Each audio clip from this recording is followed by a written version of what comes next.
Welcome to The Romantic Side of Suspense with Sarah Hemmerker. In each episode, she'll talk with your favorite romantic suspense authors.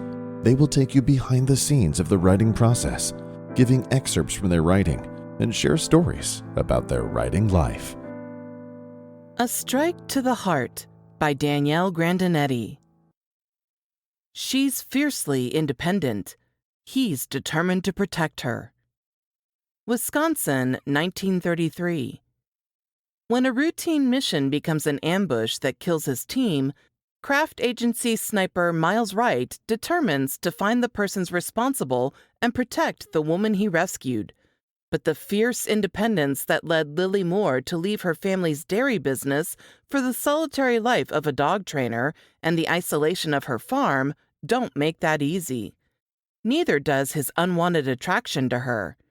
Meanwhile, escalating incidents confirm that she's far from safe. Lily fears letting the surprisingly gentle retired Marine into her life almost as much as she fears whoever is threatening her. As Wisconsin farmers edge toward another milk strike, one that will surely turn violent, it becomes clear that the plot against Lily may be part of a much larger conspiracy. When the search for her abductor leads close to home, she must decide whether to trust her family or the man who saved her life. Hi, and welcome to this episode of The Romantic Side of Suspense. I'm your host, Sarah Hemmerker, and I'm so glad you joined me. Today, I'm with Danielle Grandinetti. She is a book blogger at danielleswritingspot.com. She's written short stories, and we're here to talk about writing and her newest book, An Historical Romantic Suspense. So welcome, Danielle. Thank you.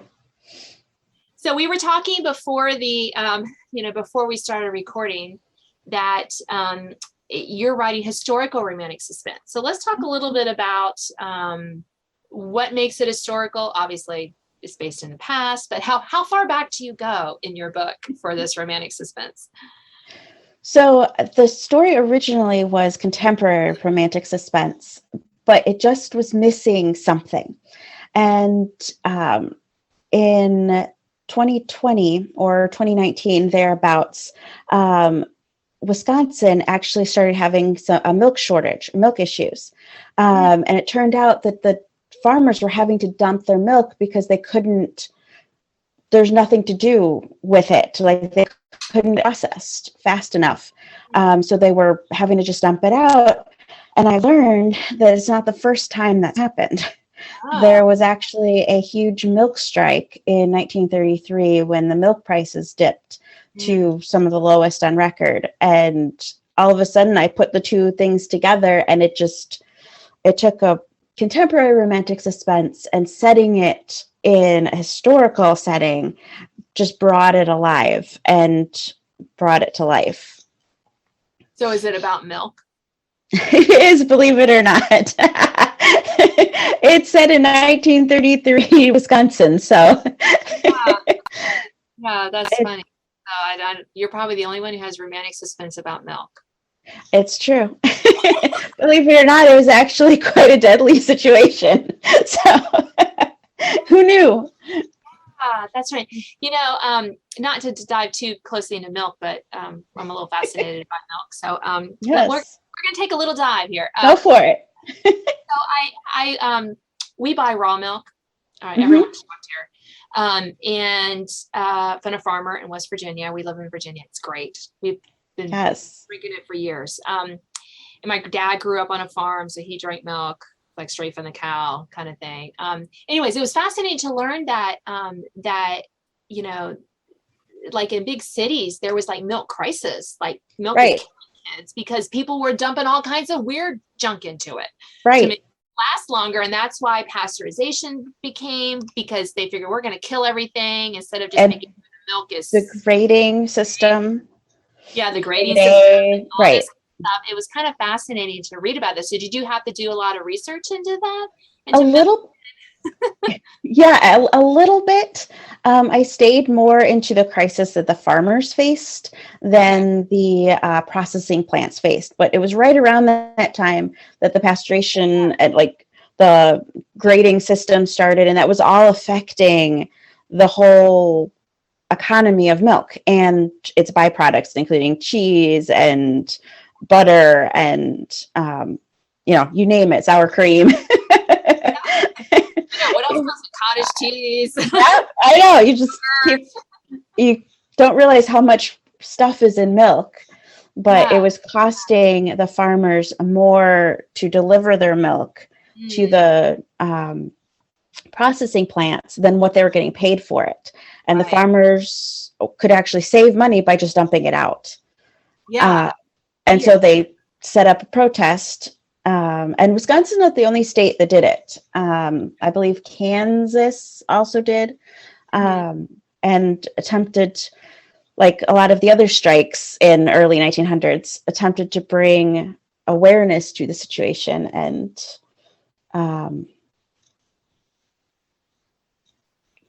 it worked and it didn't work. It's a lot more complicated than saying, yes, they got what they needed. And it was a lot more complicated. And it wasn't just one strike. It was a escalation. Oh, wow.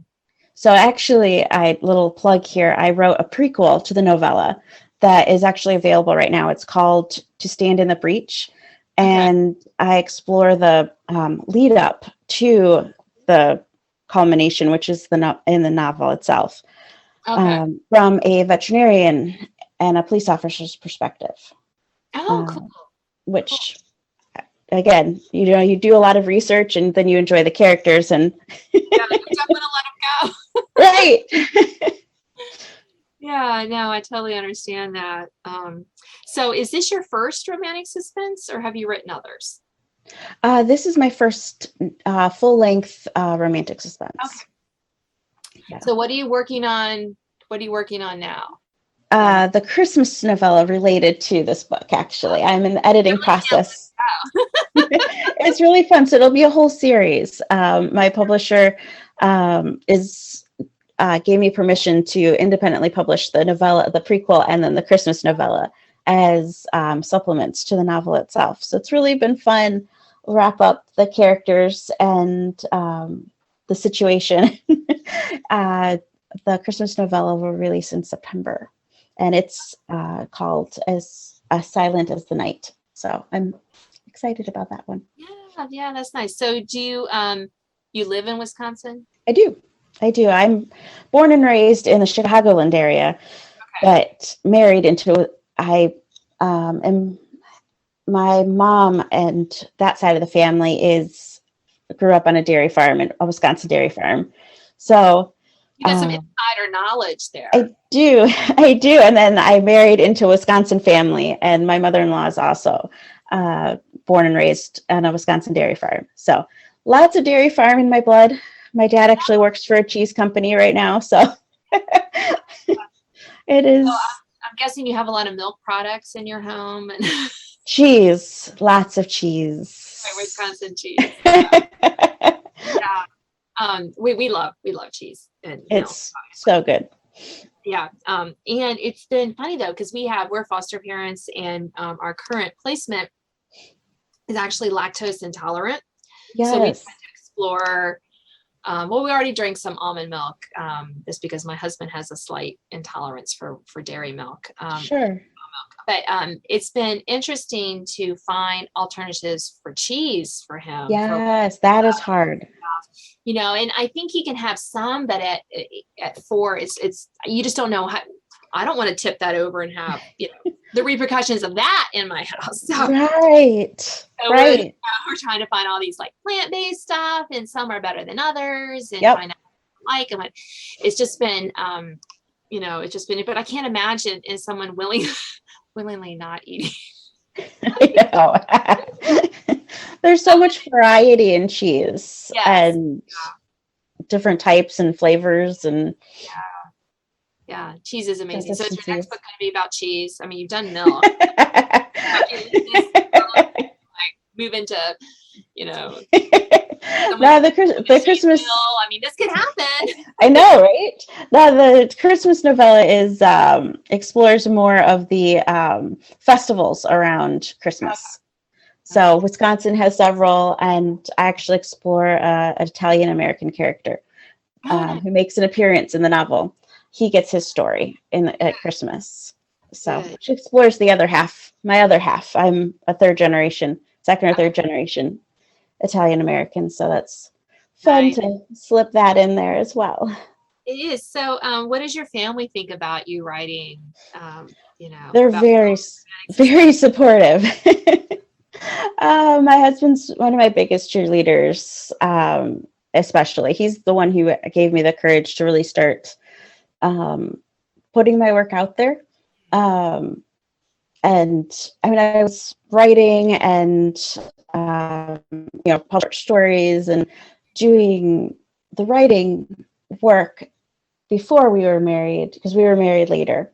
But after getting married, he really gave me the courage and the space to be able to go for the full length novel. And yeah, here we are. So what are your plans after after you finish your novella? Do you have plans for more historical romantic suspense, contemporary? Where are you going to go from here? That's the plan. Lightly still set in Wisconsin. I've got a couple ideas, probably my next work in progress will be a one set in a small town. I have one that is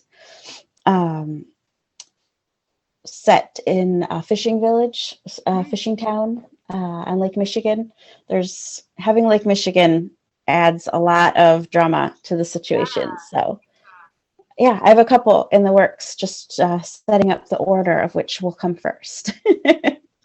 Right. So where's your favorite place to write in your home? Are we looking at it if I have a video? No, this is actually a quiet spot. I have two little boys, ages 2 and 4. So writing often takes place on the sofa while they're climbing around, or after they go to bed, or my husband will wrangle them and give me some quiet time to be able to get some work done. So it's very much a hodgepodge. I've had to learn to write quick in the little spaces that I have. So I remember those days. Yes. I have 4 children, so yes. They're all teenagers now, except for our foster, who's 4. Yes. We thought we were gonna get teenagers for fostering, and they're like, "So, do you want a 4-year-old?" I'm like, "Okay." Right. It's a fun age, but it's a lot of activity, a lot of on the go. Yeah, he does. He's in full-time preschool. Okay. He has some developmental delays, but Sure. Anyway, but yeah, he's a lot of fun. But I was like, my youngest is 13, so it's been a while. Yes, indeed. Yes, indeed. So, and they were, when a time this recording in January, we had just had a whole week of snow. I know this is going to sound funny to you in Wisconsin, but when it's going to Virginia, everything shuts down. Like, yes, it's like done. So the time of the recording here in Wisconsin, the wind chills are below 0, so it's very much a stay inside, stay warm, cuddle under as many blankets. Yeah, we always say when people say they're cold in the house, I'm like, throw on a sweater and a cat. We have 3 cats, so I'm like, yes, sweater, just you'll be fine. Yep. But your comment about writing in the time in little snatches just reminded me, that was me last week, because he had to watch him. While my husband works from home full time, and so I'm like, okay, yeah, I get to watch the kid who I thought was going to be at school and trying to. He's not happy about not being in school, and right. Yeah, I don't miss those days. They're an adventure for sure. Well, this has been lovely talking to you, Yes. Danielle. And we are unfortunately we're out of time, so thank you so much for being on my show. You're welcome. You have been listening to The Romantic Side of Suspense. I'm your host, Sarah Hammerker, and I'm so glad you joined me. I've been chatting with Danielle Grandinetti, and we've been talking about her historical romantic suspense, A Strike to the Heart. And stay tuned, and you can hear an excerpt from that after this interview. Now an excerpt from A Strike to the Heart by Danielle Grandinetti. Mr. Wright? Lily appeared as if from a cloud, crashing into Miles' chest as he closed the back door behind himself. She sucked in a quick breath as her eyes popped wide. "Lily." Miles cleared his throat at her sudden close proximity. "Miss Moore." He snapped himself out of his reaction, steadied her before she toppled, and tried to step back, only to bump into the door. And he still must have gazed at her for too long, because over her left shoulder, he spotted Joey moving closer. Not good. With his boss's warning to stay off the police radar ringing in his head, he didn't dare give Lily's brother reason to think Miles was anything other than a friend. "Everything okay?" Worry marred her green eyes. "Absolutely." He gave her a wink, and pink spotted her cheeks. The same pink that was surely coloring the tips of his ears. Evidence of how she flustered him, despite his attempt at covering his reaction. She glanced over her shoulder at her brother, and Miles felt the tremble that raced through her as she spoke. "Joey was telling me about his morning, about another dairy strike." Another one? That would make 3. The first 2 had grown increasingly more violent. A third could ignite the mounting anger like Big Bertha come to the farmland of Wisconsin. He struggled to keep all reaction off his expression as Joey approached. In Miles's experience, union strikes often turn deadly, had for a long time, and the resolution of the inevitable clash with law enforcement seemed to depend on who had the political sway to deploy the police, which, in this case, could inevitably pit Joey against his family. "You know it's too dangerous for you to get involved." Joey practically growled the statement at his sister, interrupting yet echoing Miles's own tumultuous thoughts. "People have already died over this, and surely will again." "I know that." Miss Moore folded her arms across her body. "I'm not planning to get involved with the strikes. That's Dad's business.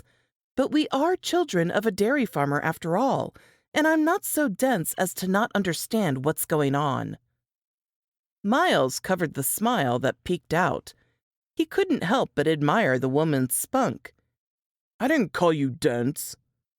Joey rubbed the brown scruff on his chin.